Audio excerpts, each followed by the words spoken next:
నేను ఒక్కదాన్నే హైదరాబాద్ వెళ్తాను అని గట్టిగా చెప్పేస్తూ ఉంటుంది ప్రేరణ. వాళ్ళ అమ్మ చెల్లైతే షాక్ అవుతూ ఉంటారు. అలా అనేసి లోపలికి వెళ్ళిపోతూ ఉంటుంది కోపంగా.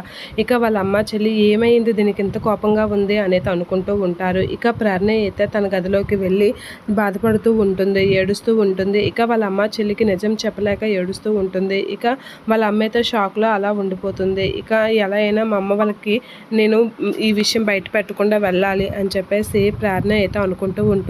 అలా అనుకొని ఎలా ఇక నేనే ధైర్యం చేసుకోవాలి అని చెప్పేసి తనకి తను ధైర్యం చెప్పుకొని బయలుదేరుతూ ఉంటుంది. అలా బట్టలు సర్దుకొని బయలుదేరుతూ ఉండగా ప్రేరణ ఆగు అని చెప్పేసి వాళ్ళ అమ్మ అంటూ ఉంటుంది. ఏమమ్మా ఏమైంది అని చెప్పేసి అనేసరికి ఏం ఒక్కదానివే కదా, ఆడపిల్లవు కదా, వెళ్తున్నావని కంగారు అంతే, నిన్ను వెళ్ళొద్దని కాదు అని చెప్పేసి అనేసరికి పర్వాలేదమ్మా నేను వెళ్ళగలను అని చెప్పేసి అంటూ ప్రేరణ అయితే వాళ్ళ అమ్మతో చెప్తూ ఉంటుంది. అలా చెప్పగానే ఇగో డబ్బులు తీసుకో, ఖర్చుకు పనికొస్తాయి అని చెప్పేసి వాళ్ళ అమ్మ ప్రేరణకి డబ్బులు ఇస్తూ ఉంటుంది. ఎందుకమ్మా అని అనేసరికి ఉంచవే అని చెప్పేసి అంటూ ఉంటుంది.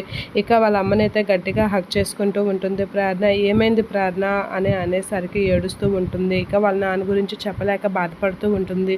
ఇక వాళ్ళ చెల్లైతే దీనికి కోపం ఎంత వేగంగా వస్తుందో అంతే వేగంగా కన్నీళ్ళు కూడా వచ్చేస్తాయి అని చెప్పేసి అనుకుంటూ ఉంటుంది. ప్రేరణ లిగమ్మ అని చెప్పేసి అనేసరికి సారీ అమ్మ అని చెప్పేసి అంటూ ప్రేరణ అయితే సారీ చెప్తుంది వాళ్ళ అమ్మకి.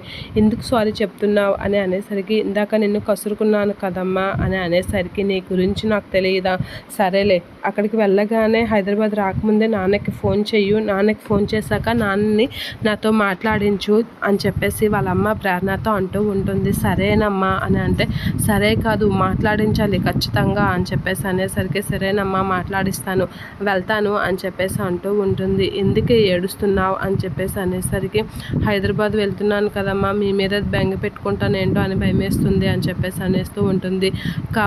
కోపం ఎంత వేగంగా వస్తుందో, కోపం కళ్ళల్లో ఉంటే కళ్ళ బయట కన్నీళ్ళు ఉంటాయి ఈ పిల్లకి అని చెప్పేసి వాళ్ళ అమ్మ అయితే ప్రేరణని మందలిస్తూ ఉంటుంది.